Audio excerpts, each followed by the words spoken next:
this is Elise Palma and I'm here at Flex Appeal.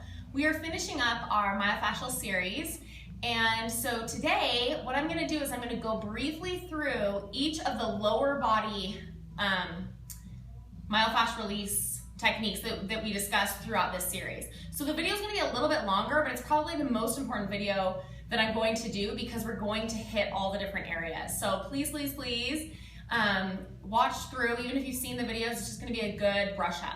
So the first thing I'm going to do is we're going to start with the calves. So this is actually really awesome to do with a softball. I don't have a softball, mostly because I can't play softball, but it's actually a little bit better sometimes than a roller because of the dimensions.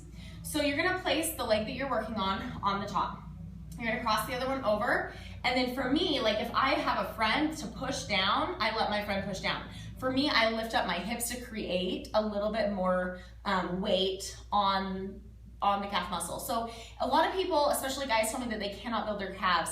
And part of that is sometimes, I mean, obviously there's a genetic component, but a lot of times there's also a fascial component because that fascia can keep your muscle from expanding and contracting. So most people that I meet have tightness in their calves. It can go to lower back pain. It causes a lot of different problems. So once you find that spot, and generally I'll even work from down here, you never want to get into like your tendons and your ligaments and things like that, but I'll start low and I'll go all the way up. I'll take with my client, I'll take it and I'll push it out. I'll take it in. Whenever you find that spot, and you may have spots all over the place, you're gonna hold it 20 to 30 seconds. After you do that, you're gonna flex and point. And I'm gonna explain why we're gonna do that in the next section.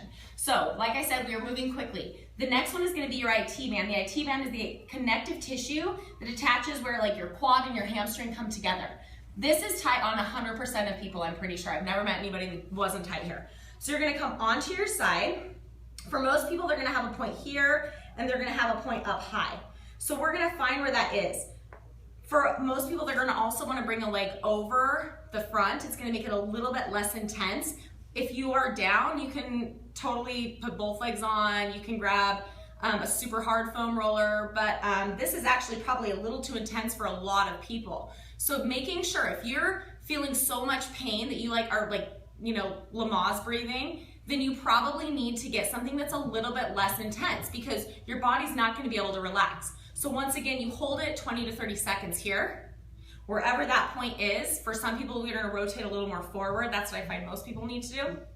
And then you're just going to flex or bend and straighten your leg. Now I didn't really hold it quite long enough and it didn't work quite as well for me. So the reason why we hold is because we want the muscle to relax a little bit. We want the muscle to release some of that tension. Then we're gonna make the muscle move back and forth through the adhesion that was there rather than moving around it like it has been. So that's why it's important to do the whole 20-30 seconds before you make the movement. Okay, next one. You're going to roll onto the center of your quad. So I bring one knee out to the side, and then I'm gonna look for most people, it's gonna hit right about here, especially runners, or if you look at yourself and your hips are really tight, you're probably gonna be tight in through here. So you're gonna find that same spot, you're gonna hold it 20 to 30 seconds. Not rocking back and forth, just holding. Once you hold for 20 to 30 seconds, there is a mechanism within your muscle. Even if you don't feel like you got any less tight, it will kind of release. When you have chronic inflammation and you have this knot for a really long time, your body develops that scar tissue around it. When that scar tissue is developed around it, the muscles don't move correctly through that adhesion, they move around it, right? That's what we were talking about. So it's important to get the muscle to release a little bit and then to teach the muscle, retrain the muscle to do what it needs to do. So once you're here, same thing. You're gonna bring, this hurts really bad, this is not my favorite movement. You're gonna bring your heel towards your butt, back and forth. Like I have some clients that are in here and they're like, does that count? Like, because they cannot do this. So I would definitely make sure that you're listening to your body, that you're not like brutalizing your body so that you're releasing cortisol and adrenaline and all kinds of crap. You wanna, listen to your body. If this is too much, you can kind of pull off for a second. Okay, so moving on. Once again, I would suggest foam rolling on your IT band here and probably here, and then going into your quad through here. Okay, so the next one is gonna be the piriformis. This one you're gonna come onto a ball. You can also do this on a tennis ball. I'll show that in a second. You're gonna bring this leg up, the leg that you're working on. So this is the piriformis. This is a muscle that's weak on a lot of us if we have weak inner and outer thighs, weak glutes. It stabilizes your femur. So you're gonna come onto this, you're gonna open your leg up, and then you're gonna rotate. I go onto my elbow, you're gonna rotate inward. So you're gonna find the spot that feels super awesome, and you're just gonna hang out here. This one, there's nothing special, you just chill. So that's why another thing that's really good is actually utilizing a tennis ball here. You're basically gonna come more onto your side in this situation, but a tennis ball, I even prefer over a lacrosse ball for that same reason. If it's super, super, super intense, a lot of times your body is not going to relax. It's not going to release. So if you're holding in through here, and for me, sometimes I even do kind of move my body back and forth, or I'll extend and straighten my leg. That really hurts. Maybe that's the key right there. And that works okay on the tennis ball. I believe that the only other one we did was the bicep femoris, and this is a really hard one for me to do on the ground. Oh no, I'm lying, there's two. But I'm still gonna try to explain it. It's better if you're sitting like on a bench. So pretend that I'm on a bench and my legs are dangling, right? Because I'm a lot taller than this. So what you're gonna do is you're going to pretend that I'm on that bench. You're gonna find the space right in through here. Okay, I can't even do it this way. I'm gonna have to stand. You're gonna have to stand with me. Okay, so your knee should be here. You're gonna be on a bench. We're gonna place the tennis ball underneath it, okay? So we're pretending I'm sitting. My legs are hanging.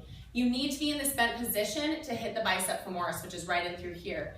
So you're gonna place it in here, you're gonna let it hold, you're gonna find that spot, and then you're gonna extend and release. Extend your leg and release. This is a muscle, if you have weaker glutes, this muscle is gonna get overused in running because it's gonna be pulling your leg back. Okay, so the only other one that we did was also the inner thigh. So my great camera lady is gonna help me. She's gonna come down with me here.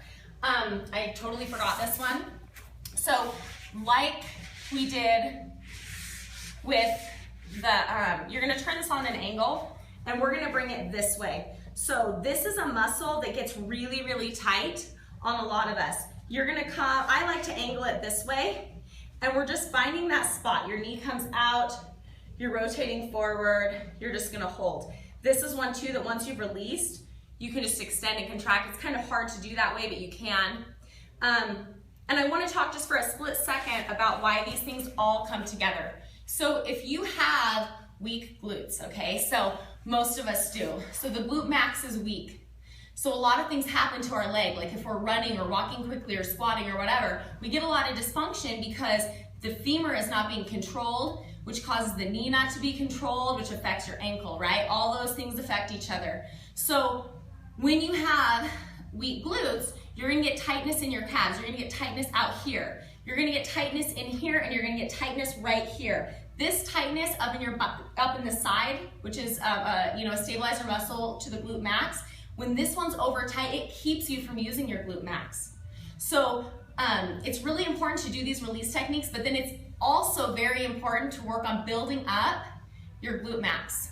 So that is what my next video series will be. Next week we will go through the upper body just like we went through the lower body today, and then we'll start working on, we haven't come up with a name for it yet, but working on a series that will really just be focused on isolating your glutes. So thank you guys so much for watching.